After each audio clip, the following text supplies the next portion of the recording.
hard time selling this concept. You know, over and over again, it got tried in the legislature over and over again. The Massachusetts legislature didn't want to pass it until they started coming up with an enormous amount of money in this whole business of fear and hate and portraying anybody who's against it as some kind of terrible bigot. They were able to barely get it in. That's been the strategy around the country to do this. Right now, it is a crime punishable by fines and possible jail time to discriminate or make any kind of audible comment if a man dresses as a woman in a public place. In all the places, you know, that I mentioned. And so, in other words, if you don't treat a man dressed in a dress as a woman, you can be prosecuted to the full extent of the law in Massachusetts. In other words, this is essentially, the LGBT movement has been very shrewd about it. I mean, they've been very careful about this, forcing people to believe a lie under prosecution. Men can never become women, and women can never become men. They can dress in women's clothes, they can take hormones, they can have body parts removed, but every person's DNA is always the same. And this law forces people under, you know, severe penalties to believe that. And, you know, you've heard this, you know, it's often called the bathroom bill. One of the reasons for that is, even in the building where I work, there are women who have experienced a man in a dress coming into that bathroom. And these women, I've seen, they flip out. They scream, they can't deal with it. Now, maybe the people here can deal with it, but a lot of people, a man, a 6-foot-tall man in a dress walks into a women's bathroom. It terrifies women. But under the law, they can be prosecuted for saying anything about it. So yeah, I guess there's a little bit of fear and all that stuff that Holly's talking about.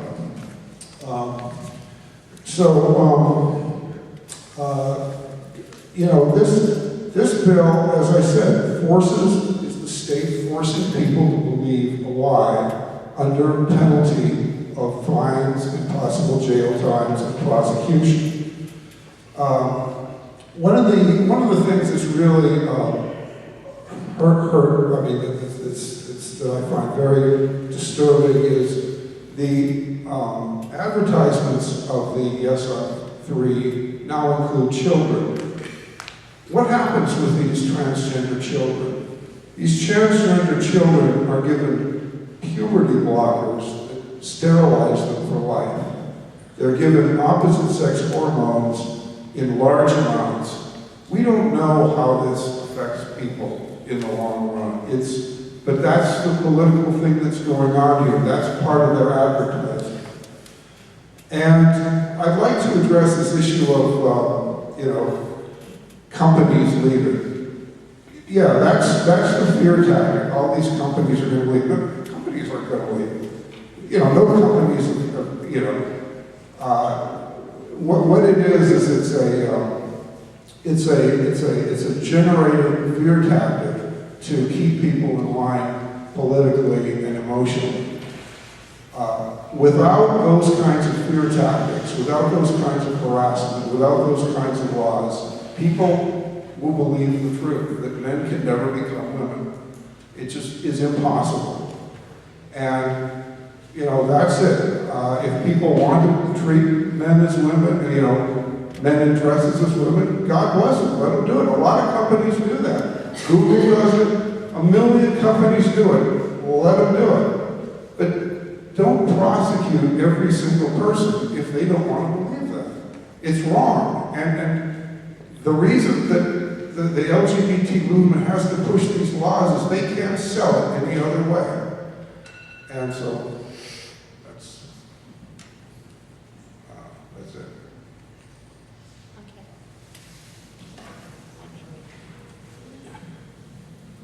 Okay, we're going to open it up to questions now. any questions? Yes. Yes. I have a question for the pro on question 1. What does this proposition contain? Does this proposition contain in it penalties for nurses who violate these regulations? For example, if there's an emergency and the nurse is required to only have 4 patients, and that nurse's patients are stable, and the nurse sees that she or he is needed elsewhere, what happens to that nurse?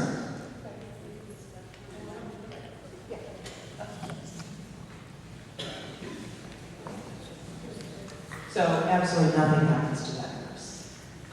What I would say is that in that type of situation, it's not the nurse who would be fined, it was the hospital that would be out of compliance. And if a violation were reported, the Health Policy Commission would then go to the hospital and say a violation has been reported and we want to know was this a fluke, and make sure that they're, ask for how it does not happen, ensure that it does not happen again. If a hospital would continue to willfully be non-compliant with having enough nurses on staff to address, how many patients they have, then and only then would the Health Policy Commission potentially refer it to the Attorney General, who would then make a decision as to whether or not to investigate and move forward to the court to ask for a fine to be levied, which could be anywhere from $0 up to $25,000.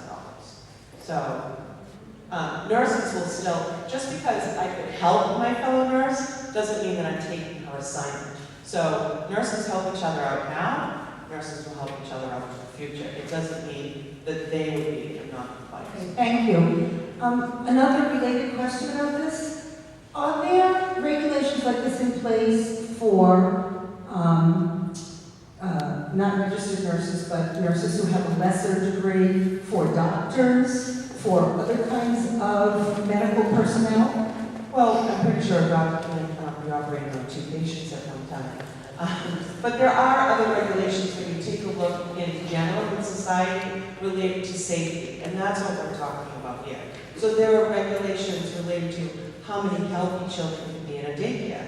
There's actually, I go away, I need to put my dogs in a kennel. There's regulations related to how many dogs can safely be held in a kennel, how many people can be in an elevator. I mean, how much time a pilot is allowed to fly. It's all related to how long a trucker can be in his truck and on the road. There are all types of regulations related to safety. And that's what basically this is about. It is about boiling it down to safe patient care. So that's what this is about, providing safe care to the patients in Thank you. Massachusetts. You want to say also? Thank you. I just, from the perspective when you speak of penalties and the process outlined, provided the yes side is probably a fair one, that's how it could play out, but the legislation doesn't dictate a process. That is a process that the HPC may choose to undergo, and they could decide to apply the penalties much sooner on. How it works at the Department of Public Health today around the ICU and the NICU mandate is complaints come into the department, they investigate it, they take the action. The action is dictated on what they find in their investigation, but each instance is treated differently. So therefore, if an instance were to occur and the HPC, which HPC is really not the entity that should be doing the work, the PPH should, but let's say the government oversight were to identify an issue, that $25,000 penalty could be applied much earlier on. And I think that that's where any nurse, I know the nurses I talk to are very sort of putting their hospital in a position to be fined. So I think tough decisions are going to be made on a daily basis. I don't want to put nurses in that position. They already enough on their plate. And I think that most healthcare professions, you may be aware, there's regulations galore. Well, I mean, hospitals are one of the most regulated entities in the Commonwealth. Professions are extremely regulated. There's a board of registration in nursing just to regulate nursing in general. There's a board of registration in medicine just to regulate physicians. I think adding more regulation isn't necessarily the answer. The answer is to get at the root of the problem. And in my institution, where we have a really great culture, and I know that that's not true everywhere, and there's always room for improvement, but I think that applying a one-size-fits-all mandate to address a staffing issue isn't the approach that we should take. I think we'll have people stand up and come and get lines for the microphone, and then we can, is that right? Yeah. And then we can sort of right down the line.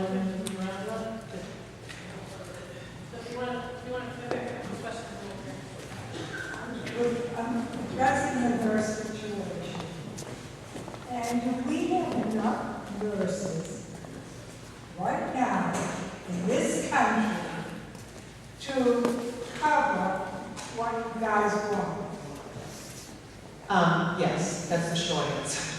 But I'm going to give you a little bit of a longer answer. So a recent study was just done by the University of Nebraska, which actually showed that there are 2 states in the United States that actually will have a surplus of nurses through 2030, and that is South Dakota and Massachusetts. In addition, the Board of Registration Nurses, we have 100,000 registered nurses. Many of those nurses have left the bedside because of the conditions that they are currently working under.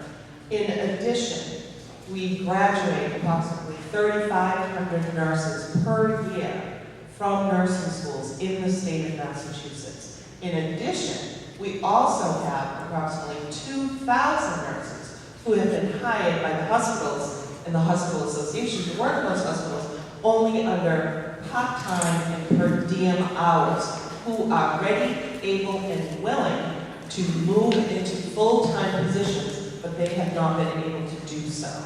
So yes, we have more than enough nurses to do that, and as our opponent has stated, something about bleeding out from other facilities, etc. In actuality, in California, when this was passed, not only did nurses flock back to the bedside, but also it did not have an effect on long-term care facilities, etc. And I would say, yes, a nurse is not a nurse is not a nurse. People have specialties. Kathy works in the emergency room. I'm a psychiatric nurse. I wouldn't consider leaving my psychiatric nursing to go work in a hospital. Nurses who, like my aunt, who was long-term care, that was her specialty. That was what she loved to do. She would never have left like her particular specialty. And there are enough nurses to cover what this would need, and would not lead out from other like facilities, behavioral health, long-term care, doctor's offices, etc. My other question is, do we want the government telling us how to run our hospitals to such an extent that we have not enough nurses because they're not being hired? So this is not the commercials that you're citing, you're not citing a commercial, but what you're saying is government related ratios, very like Armageddon-ish. The nurses, the bedside nurses have written this bill. I was part of the team that wrote this bill, not the government. We have put this forward through many years of nursing research on safe patient care, okay? And yes, we will see nurses flock back to the bedside when this is in place. So I guess Well, I would also say that because of that, it isn't that rigid. They always say, oh, it's rigid, it's rigid. It is not that rigid. It actually gives the nurses and the hospitals together would have to come up with an acuity tool for each of the separate units within the hospital to determine how, the experiences of the nurses that are working that day, whether it's a new grad or a seasoned nurse like me, or the type of patients that you've got on the unit, the types of equipment, physical layout of the unit, etc. All these things will be taken into account. And then it's a limit. It's not the floor. You know what I mean? It's a limit. So that if my limit on a particular unit that I'm working is 4 patients, but one of my patients becomes more acutely ill, according to my acuity tool, then the nurse at the bedside now has the flexibility and the authority as the expert on taking care of that patient to say, I need to drop down to 3 patients because this particular patient requires more of my care right now. And it's been done in California.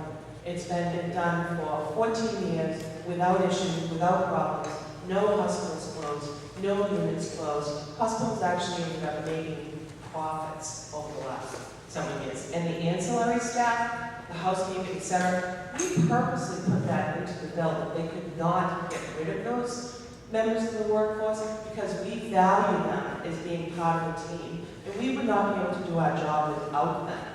And this language itself is so strong that the Mass Hospital Association sued to try to have that language taken out, which, by the way, SEIU, who represents those workers, are the ones who came up with that language in particular.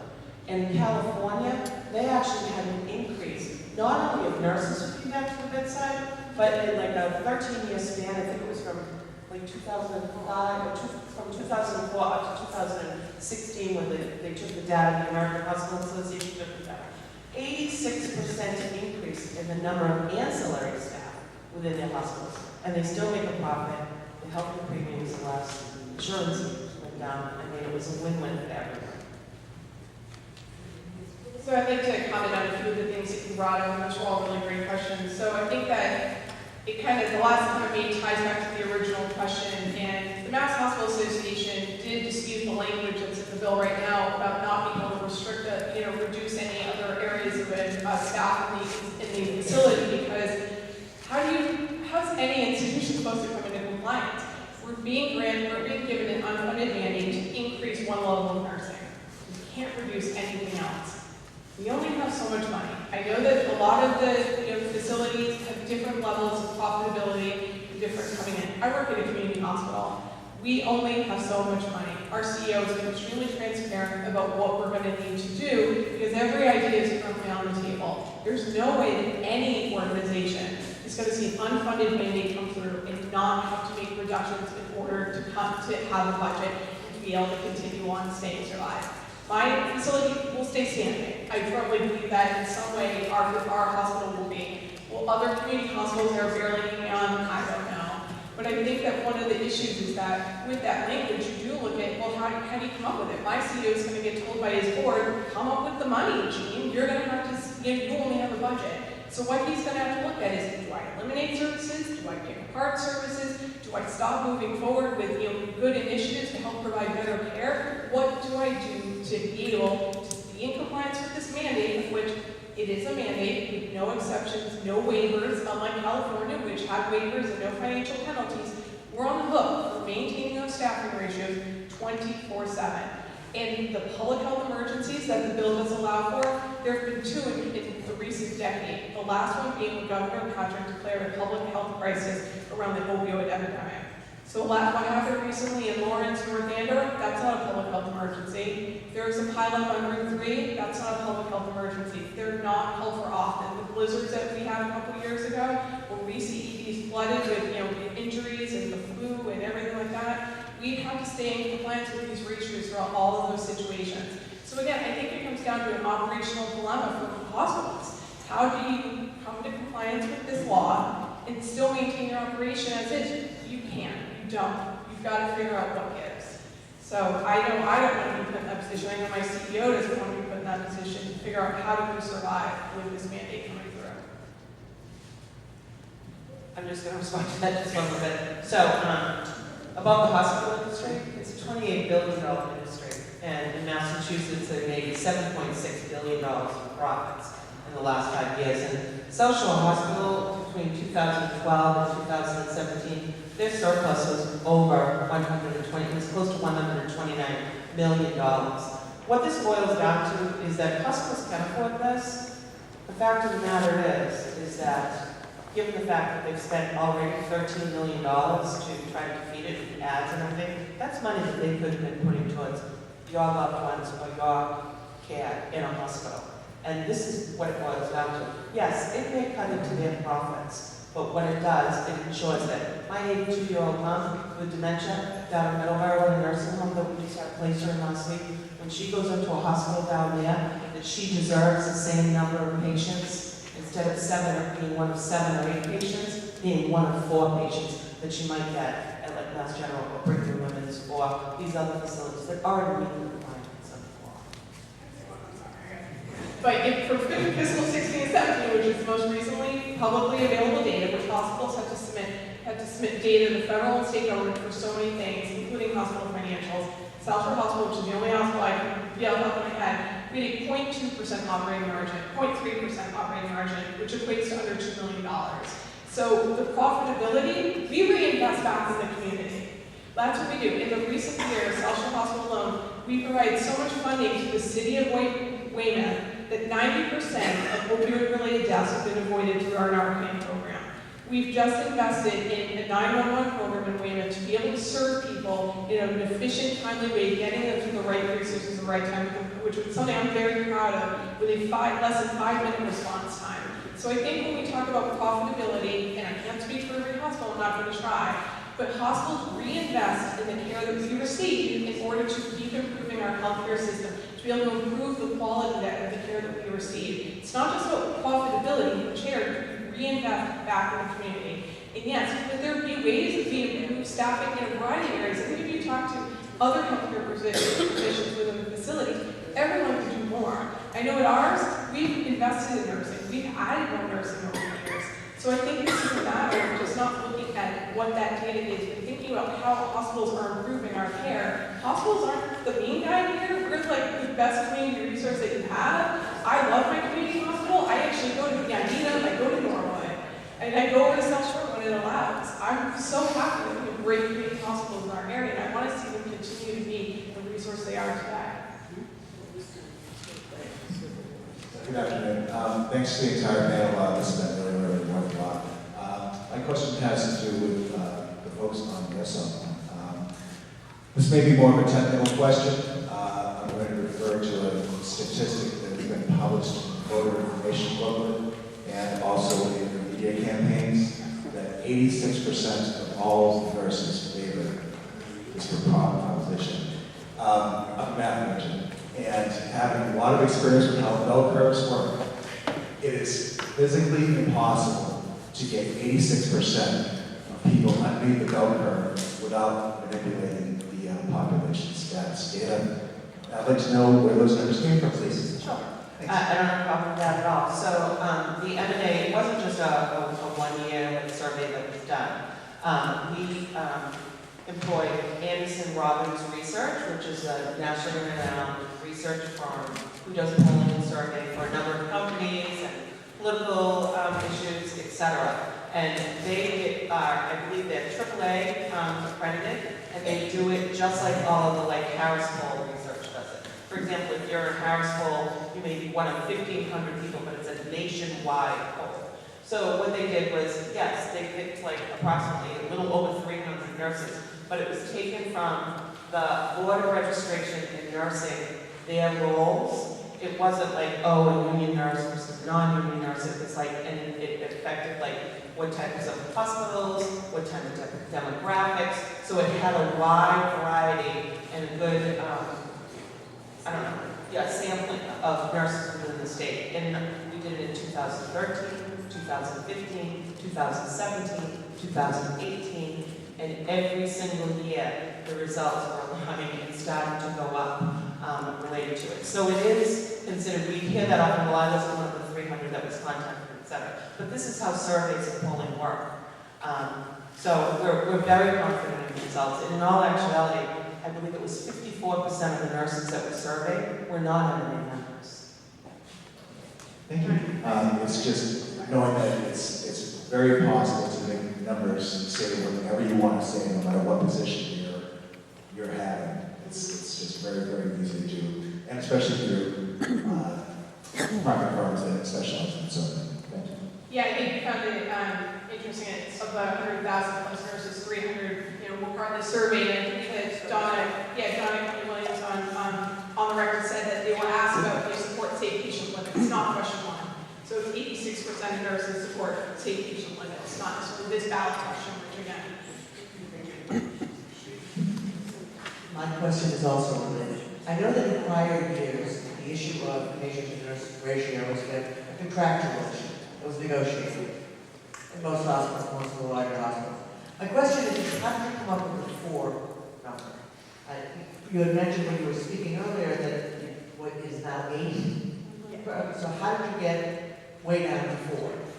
So if you actually go to a website, it's called safepatientlimits.org, you will see that there is mountains of research related to the numbers of patients assigned to a nurse and when it goes above a specific number, what happens to patient outcomes. And so all of that was related to the numbers. In addition, we took a look at California, what their numbers were, and in the time that California had put their law into place and what we had more research has come out. When did California 2004. So it's been in effect for 14 years. And so it affects cardiac arrest, the chances of, if a nurse has too many patients assigned, the risk of cardiac arrest, increases exponentially for patients. The risk of being readmitted for pneumonia, the risk for being readmitted for falls, urinary tract infections. There's all types of research that is out there. The risk of, unfortunately for children who go in for surgeries, the risk for children increases. I mean, there's all types of research. There's well over 70 peer-reviewed research studies that have been done and published in all types of medical journals. And we hear over and over again from the opposition that we have cherry-picked the research and etc. We have not. It's out there. It is out there from experts in the field. And I just add to that too. So the example that I give when I'm talking to people about West Vermont and about our initiative is if you were my patient, you could be one of 6, 7, or 8 patients that I would have if I was working on a regular medical surgical floor. So if you get admitted with pneumonia, or you have a skin infection, you need a couple of days of antibiotics. So if you were one of my 8 patients and all of a sudden you started becoming short of breath, you called for your nurse, and she's not coming. Where's my nurse? Where's my nurse? She's not coming. Half an hour, maybe 45 minutes goes by. I'm with 6 or 7 other people that may be getting ill. And because of that, you may be getting sicker, right? To a crisis point where it's an emergency now. Whereas if I had 4 patients, I'd be able to see those subtle changes happening with my patient because I will be there all the time with them. Thank you for being here. You made the comment, the judgment of nurses is being ignored. Yeah. Could you give us some examples of what kinds of judgments and who's ignoring them? Sure. So I'd like to say, we have, just in this year alone, at least in the Massachusetts Nurses Association, we represent nurses in 73% of the hospitals that this ballot initiative would, be accountable for. So we have nurses who file unsafe staffing documentation forms when they are given an assignment, okay? And sometimes I'll tell you it's underreported only because nurses get the feeling like they're just beat up. They're just like, I don't have the time to do this. They completely ignore these things. In the last year alone, our nurses in these hospitals have filed thousands of unsafe documentation and staffing reports. And in all honesty, we are legally accountable under the Nurse Practice Act. When we take on an assignment of a patient, we're accountable for the care of that patient. And so not only are we just so frustrated that we can't get to everything that our patients need, but we also know that our license is on the line. And so the hospitals oftentimes when they go and they say, I need someone else, they're like, oh, I don't know what you want me to do. I have calls out, or too bad, I don't know where you're going to, find it. Just make do. Do the best you can. Do the best you can. And you know what I will say is that nurses, in general, we do the best we can, but we know that our patients would receive much better and safer care if we could do more for them. If we had the time to spend with our patients, there would be less complications, less medical errors, we wouldn't have bed sores, we wouldn't have urinary tract infections, we wouldn't be coming back with pneumonia, you would know about your medications, we would be able to educate you to what you need to look out for when you get discharged so that you don't end up having to come back in. I mean, it's endless. Like, people think like, oh, I don't think people honestly, like a nurse isn't going to walk into your room who has like 7 or 8 patients. She's not going to let her patient know that she is like, her hair is on fire, because patients are already stressed and anxious when they're in the hospital to begin with. We don't want to add to that, to them. That's not helpful to them. But let me tell you, behind the scenes, we are like, oh my God, what did I miss? What have I done? I can't do that, I can't do this. I have to prioritize the highest priority needs as opposed to meeting all the needs of my patient. And that's not fair to my patient. I'd like to hear what the opposition has to say about that. Thank you so much. So a couple things. I think that with, even going back to the last question, the ratios piece, I think it's disingenuous to think that we have hospitals that have ratios all the time of 1 to 8 or 1 to 9, and there are hospitals where not a unionized hospital, we don't have the M&A representing our nurses. Our ratios are pretty much meet up with what the law stipulates during the day. And we have generally 1 to 4, and then we're able to make flexibility depending on the acuity of the patients as we go. We have really strong communication amongst, to be able to accommodate the need. Where I think that we don't currently comply with the ratios as written is in the emergency department, because the acuity of the patient can change so frequently, and if you read the ratios in the ED, that are 1 to 2, they kind of jump around, so we don't really think we do there. But where we run into the issue is probably complying with the ratios at night and on the weekend, and I think that our nurses feel like the way that we staff the night is right, that they're able to make adjustments depending on if the need of a patient arises in the night. And I think that that's, again, the judgment of the nurse to decide if the patient needs something more, if they need to shift around, is taken away in this bill. Because what the bill says is that you've got to comply with the ratios. So if I need to stay with a patient because the patient needs me, I can't ask my other nursing colleagues to say, hey, can you just take 1 extra one to go to 1 to 5? That is out of compliance with the law. And what our nurses want to be able to do is to be able to maintain the flexibility that they have today, to be able to make those decisions as a team. If that nurse, who we're asking the one nurse to say, can you take the one additional patient, if that nurse is like, no, I can't, that doesn't happen.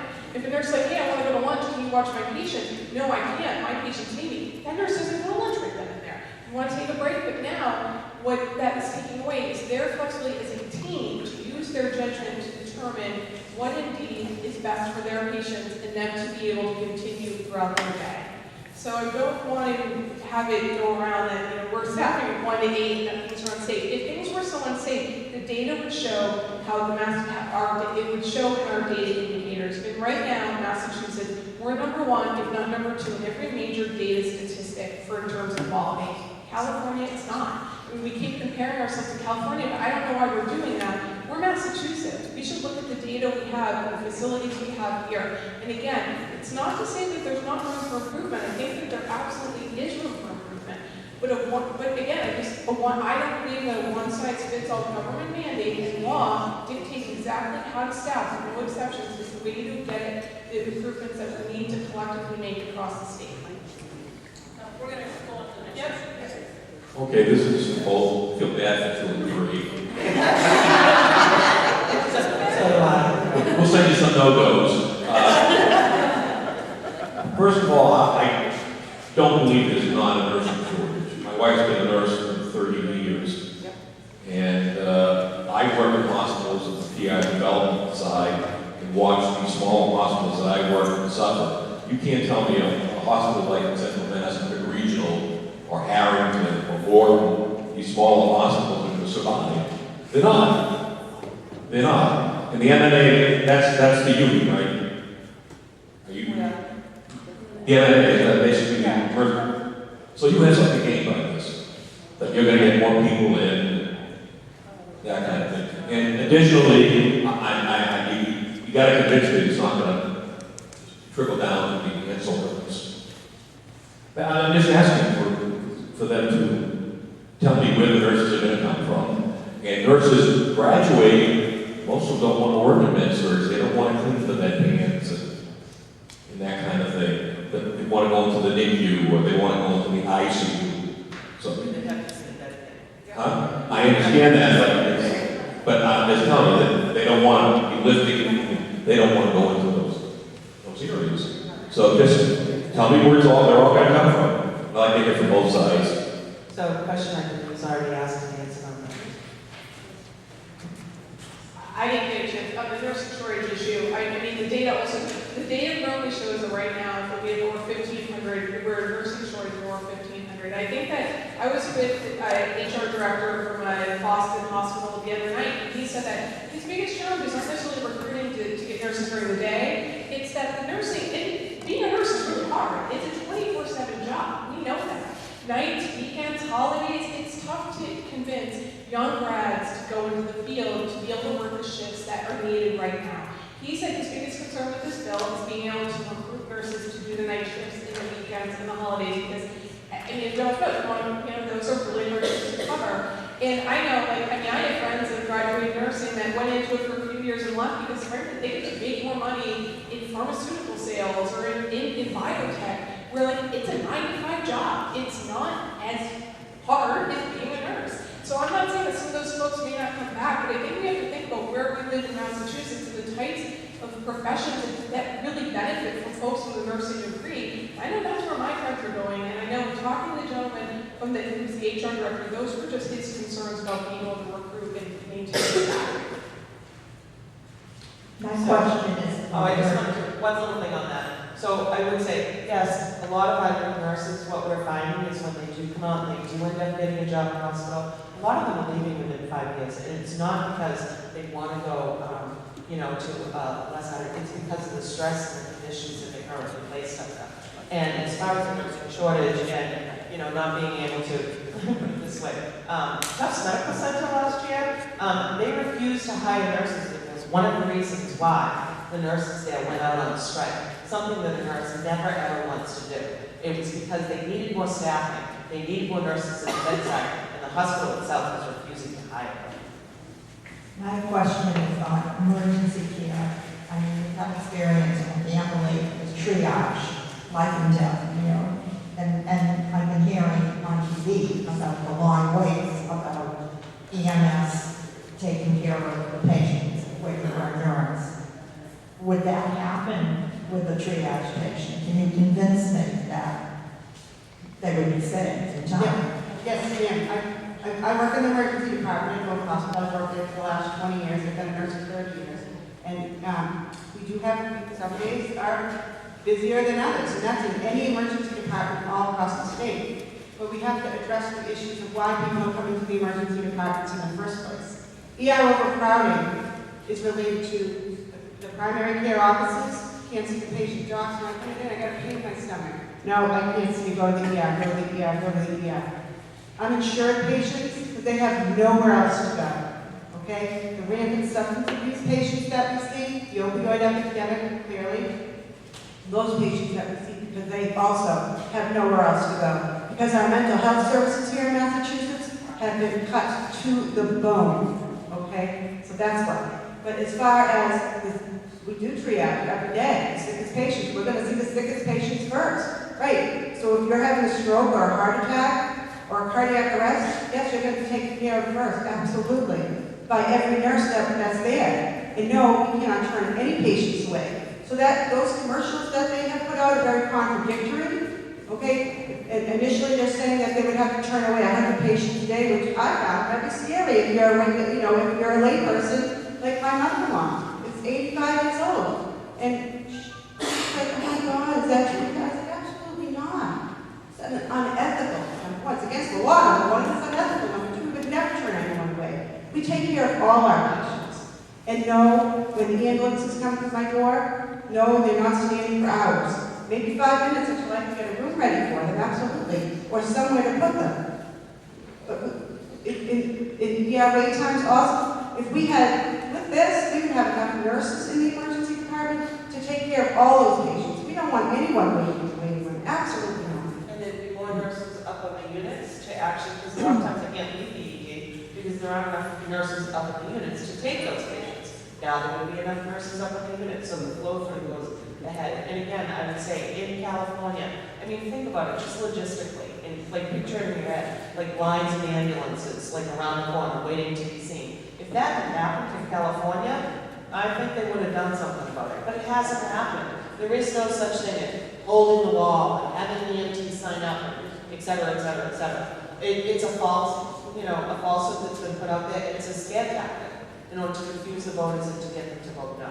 Well, it scared me. Yeah, exactly, of course. We serve. Okay, I just wanted to say, I just want to say, I actually think exactly the process which is outlined is exactly the answer to your question, where there will be an impact on care, because if indeed, I think in the emergency department, it's very real that a big issue of moving people out is where do they go? If they need to get a behavioral health bed, they need to get to addiction treatment, they need to get back to maybe the nursing home that they came from, or maybe a rehab setting. If those settings have reduced capacity because the nurses are in shortage, we've had to bring them in the acute care setting. The problem in the ED is going to get even worse. People are going to get even more backed up. And I think that the issue of, oh no, everyone's going to get seen, well, no, there's still ratios. I think that then we're actually just saying we're going to ignore the ratios. If people come in, we just keep seeing them, and we keep seeing them beyond the ratios, well then, why do we have a ratio? Why do we have a law? If our intent is actually to serve people, which I think it is for all of us, and we want to get people seen, then why do we need to have a ratio telling us how exactly to do it? We don't need that. We don't need to be able to say how many people we should treat people in the emergency department. Let's get them treated, get them moving, get to the appropriate placement. Let's not reduce our ability to do that. And it's not that we're saying, not serve people. I believe, I know in our hospital, we said up to 120 people were delayed care. No one's saying they wouldn't get care, but because of the holdup of getting people in, it would be a delay. That's the problem. Can I just give you 1 minute? Can I just say, a 2017 study in the journal Emergency Nursing of Massachusetts Hospitals found the number of patients assigned to emergency department nurse has a direct impact on ED wait times at a time when our state, again, ranks 48 out of 50 in the nation waiting for needed care. So, just common sense, more nurses in an ED to me doesn't mean increased wait times. It actually means less. And the number of beds that are staffed in the hospitals, right now, some have closed units because they only staff certain amount of nurses. So that's another reason why we have boarders in the emergency department. Because they're not staffing the beds for them. The beds are there, they're not staffing the beds. I am going to make a comment to the gentleman who opposed question 3, and then I have a question for the gentleman who spoke in favor of question 2. So my comment to the gentleman who opposed question 3, I have some very strongly held beliefs. There is no law in this country that forces you to adopt my beliefs. But you do have to treat me equally and fairly as a human being. Question number 3 does not force people to believe men can become women and vice versa. This proposal does mandate that we all treat others as human beings with U.S. inalienable rights.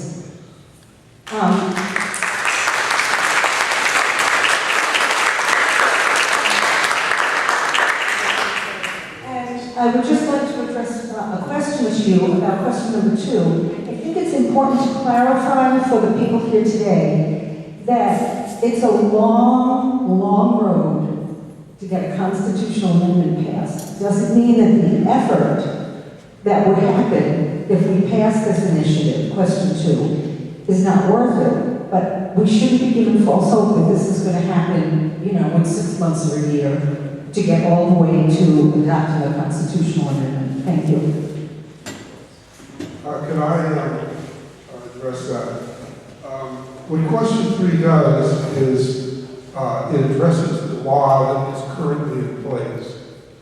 And the law that is currently in place absolutely forces people to believe somebody else's belief. And it makes it a crime, punishable by fines and possible jail time, if you say something that contradicts that. And it's very, very scary. A man who's dressed like a woman is the right way to live. It forces me to treat that person as a human being, regardless of how that person is dressed. Well, when it forces somebody, what the definition of forcing people to treat like a human being is sort of interesting. That's sort of happy talk for saying, you're all haters. But the truth is a man can never become a woman. And it forces people, especially women in bathrooms, not to react and not to say anything under threat of prosecution. And that's the way the law is now. And, you may call it, treating people humanly, but other people disagree. Other people say, no, I'm not going to believe a lie. I'm not going to believe it, and I have the right not to. And if Google wants to do it their way, let them do it. But this is a very, a very Orwellian law. And that's why it took so long for Massachusetts to pass it, and that's why they have to use these horrible, hateful strategies to do it by calling people names and everything else.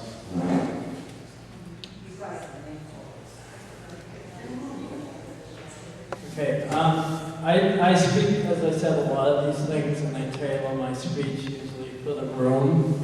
But a lot of places I open up with, my name is Holly Ryan, I am a transgender woman, and the rest of my community might not want to say that because they're just trying to blend in, but I'm fighting for everybody's rights here. Since I was 7 years old, I knew who I was. I transitioned. And transition means I transitioned to a woman 22 years ago. And I fought it all the way up until there. My brain tells me who I am, my body doesn't. This is who I am.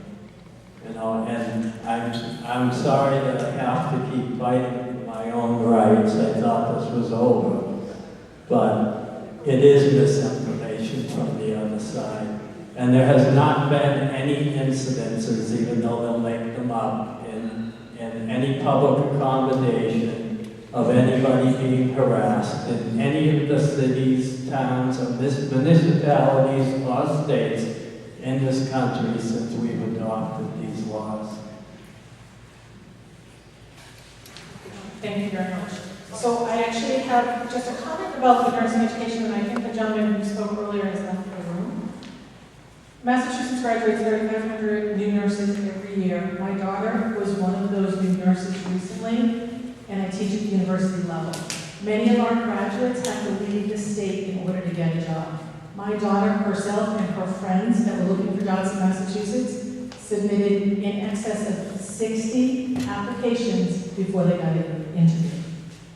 She is now working, and she's actually home sleeping because she worked last night. Thank God. But I can tell you that some of her friends have been floated to other units where they don't know the patients, they don't know the floor, they don't know their coworkers, and ended up with 9 patients at night in an academic medical center. I don't want my dad, who's 88, to be one of those 9. And I think it's a disgrace to actually think that that's an okay thing to do. But when you speak to your manager or your supervisor and say, I need help, it is literally do the best you can. I have no intent to send.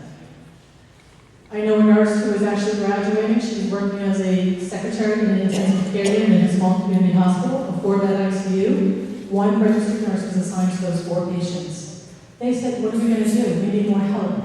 And the supervisor, who was called for help, said, well, she's going to graduate soon. She can help you.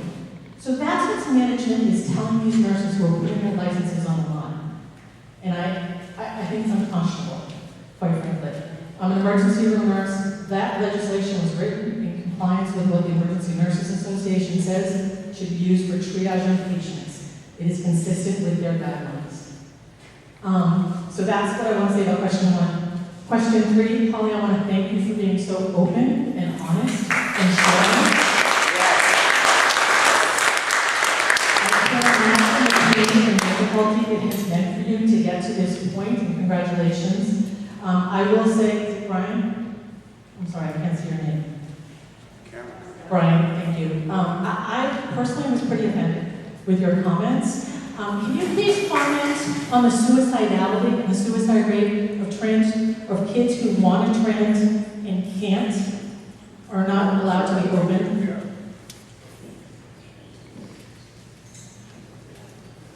Right, this whole suicide thing is one of the worst lies that the LGBT movement has been talking about. I've talked to ex-transgenders. I've worked with doctors in hospitals. Dr. Paul McHugh is probably one of the most famous. He was the head of the transgender facility at Johns Hopkins University for several years. And he finally quit because what he noticed was by pandering to this, it made them more suicidal.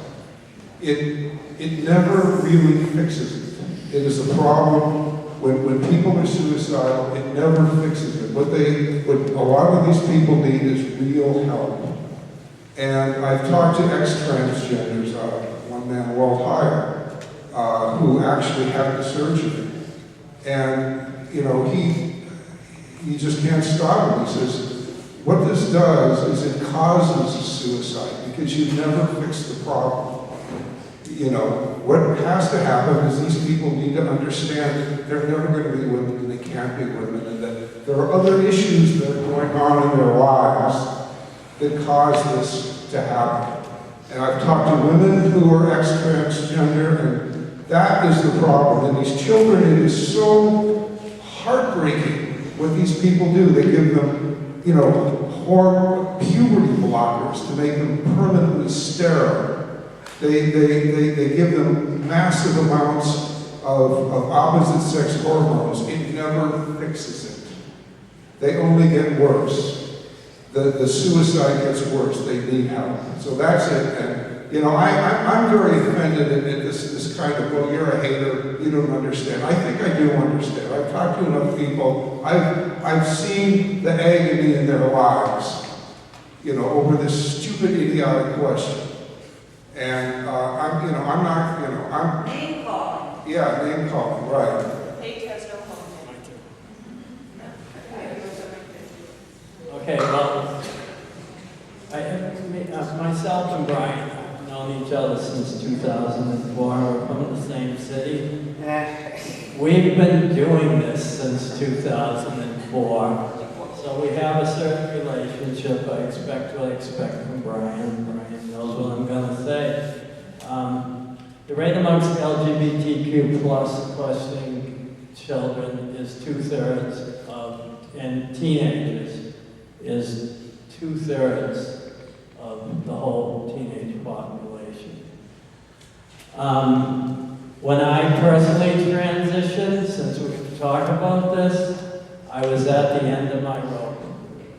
I was in the throes of alcoholism and drug addiction. I tried to not be who I was for years, and it just wasn't working, and I was in total despair. So luckily I was able to get some help, and it was the right help, and I transitioned my gender to the person I always knew I was. And from that day on, people around me, my family, my friends, and I was one of the lucky ones. I really didn't lose anybody out of my life because they saw the unbelievable change in me, the smile that came on my face, and the willingness to help anybody, and not just in every walk of life. Everything people do, I was able to take care of my children. I was able to raise them, and I raised 2 children by myself. As an openly transgender person, I paid for their sports equipment, I took them to drama, I went to all the parent-teacher conferences because I was able to finally show up, because I was not living a lie and I was not living in secret. As I said, I work for the mayor of Newton now. I'm a leader in the city of Newton of 88,000 people. People come to me if they want to run to office to get their blessing. You know, by what I did made me a whole human being and the real person that I am. I totally disagree with Brian.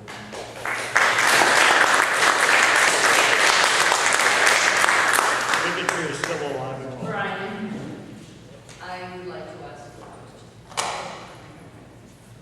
Would you consider trying to educate or teach these young women who you say may walk into a bathroom and see someone they think is of the interest as a woman, that human being may be a kind, loving, wonderful person, in contrast to a Yale law school graduate they might be at a party?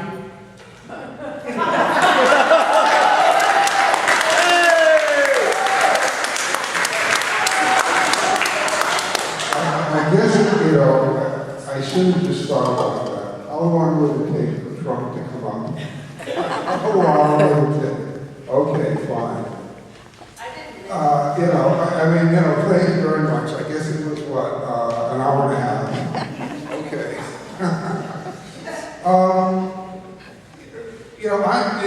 my job to go and educate the whole world. It doesn't, I'm just telling you, the truth is that it flips women out. And maybe it doesn't flip you out, but it flips a lot of women out. And the truth is it is a lie. Men wearing dresses aren't women and never will be women. Every cell in their body is female. And excuse me, and most women know that, when there's women sitting around and there's a transgender woman, they all know that it's really a man. None of them ever do this. And, if people want to believe a lie, let them do it. But this law forces it under penalty of fines and prosecution and possible jail time. And it just isn't so. It isn't so, and it never will be so, as much as, you may want it to be. And, Law does not mandate belief, it mandates behavior. Well, excuse me, it mandates behavior. Well, fine. People, that's why it took so long for the LGBT movement to pass it in Massachusetts. It took like 10 years, because even the Massachusetts legislature understood that until they started their really hot button tactics, they couldn't get it through the legislature. So it is what it is. This is not 1950s blacks being being able to use soda fountains, and every black will be so offended at that that comparison, and so May I ask this question then? Would you be kind enough to tell us what your background is that makes such an expert in the subject? I already have. I don't. You don't need to have a medical background to see common sense. That's why this is such a big, so difficult to pass around the country, is because everybody has common sense. I don't have medical degrees, I don't have psychological degrees. You don't need it to see the world around you. The only background I have is having met the people that I've talked to. I've met women who've had their breasts surgically removed and then really hated it afterwards when they realized that they weren't really men. I've met a man who had his private parts taken off and then really, really hated it when he realized that never solved any of his problems.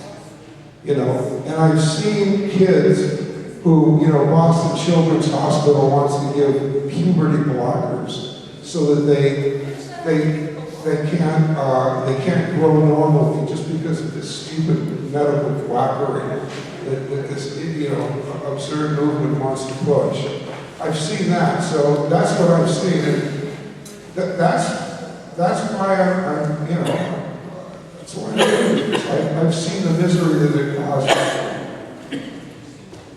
My last question to you is, do you think that being gay is a choice? Do you believe in conversion therapy, those kinds of things? I'd like to know about you. Well, we're not talking about being gay right now. We're talking about the transgender thing. That's a whole different issue. Okay. One more question. I came here today because I was really on the fence about question number one, and I'm still on the fence about question number one. And I'm sure a lot of other people are. I 100% believe that we don't have enough nurses, staffing in hospitals to take care of the number of patients that they have to take care of. But I also 100% believe that there are problems with the way that this is being implemented. And my question is for Noah number one. You say that there are problems with the way it's implemented, but I want to know if there's any other suggestions. Otherwise, I feel like I have to vote for yes or number one because we have to do something. So what do you think about that?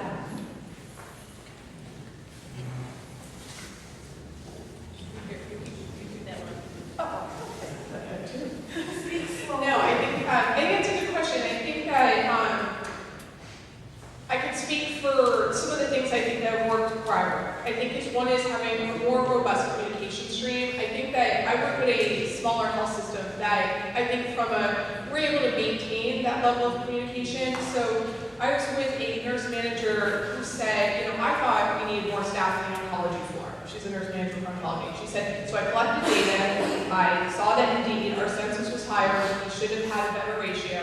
So I collected the data for a week, I went to my manager, I had more staff very, very quickly. That's how it should work. I don't, and again, I don't want to be naive here. I know that's not how it works everywhere, but that's how it should work, and that's how it has worked where I work. I think that where, you know, there probably are ways that hospital executive leaderships could obviously have a much more open ear to the direct bedside nurses. That should be happening. I don't deny it. That's actually how change should be implemented. I just don't, I mean, I 100% on the side that you are, like, I just don't agree that that should be done through legislation. I think that it should be done through other ways, whether it's through collective bargaining, through establishing, you know, other ways that what works for each hospital should, how it should be implemented. We've identified how it can work where I am. Other institutions need to figure out how it can work there. And I think that where I don't disagree with you as well, that we need to improve staffing in a lot of different ways in institutions. But again, I think that the other way to look at it is what else can we also do to improve patient care in more innovative ways. The Department of Public Health is rolling out a global integrated health program to serve people at home if they don't need to come into the hospital setting.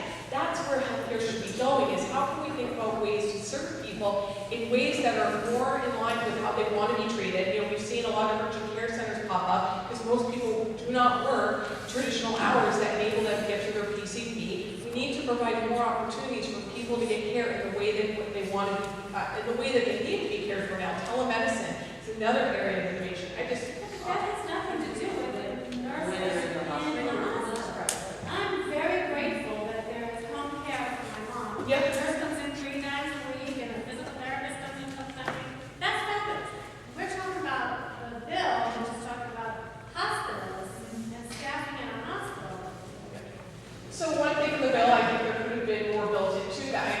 I think there could have been a little bit more flexibility. I think there could have been waivers put in for true emergency situations, not declared public health emergencies. I think that there could have been ratios looked at a little bit differently for nights.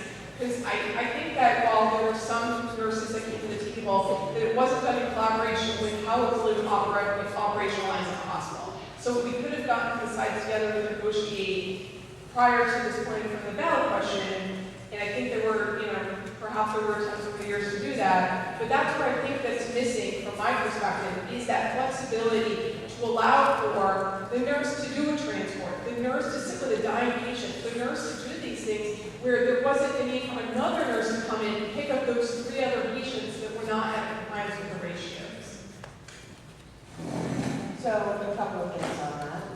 We actually have that because in all honesty, in California, where this was implemented, they ended up hiring nurses who were resource nurses, who if somebody had to drop down to 3, you know, instead of 4, that additional patient would be taken by a resource nurse. They had overflow nurses. They actually hired lunch break nurses. So that, yes, nurses could actually, under the law, get a true decent break instead of like being in the break room and listening for all the alarms, etc. and stuff like that. So there are contingency plans that were put into place in California that work. Okay, and I would also say, as far as like the argument, we hear that a lot. You know, oh, on level 7 issues, you have the ability to actually have more of this and that. I would say once again, if you're in a hospital, it's because you require 24-hour monitoring and care. And there were actually a study that was in the Journal of the American Medical Association that showed national study of the rate of death from cardiac arrest in hospitals found that the risk of death from cardiac arrest in the hospital is nearly 20% higher on the night shift. Cardiac arrest doesn't care what time of day it happens.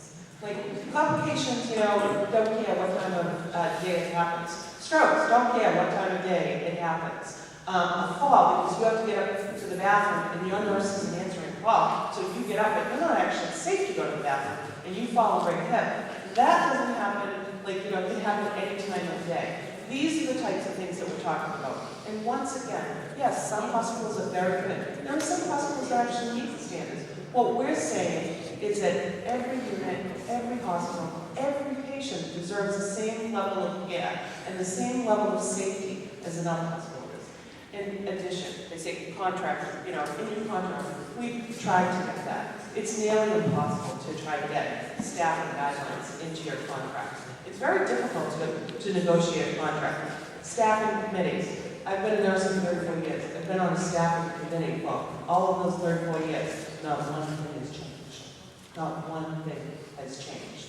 So we have done all of this, and believe you me, I would much rather be sitting at home enjoying my weekend off instead of fighting, though, for what we had to do, what got us to this point, which is, it isn't being addressed in all our hospitals. And as a nurse, I really just want to be working and taking good care of my patients. Like, this is a hard, heavy lift to do, and we are up against a huge, giant industry who is looking to just, it's kind of like with Baylor and that was thing. I don't know if anybody saw that documentary, but get your foot off my neck, because I know what my patients need, and we need this in Massachusetts.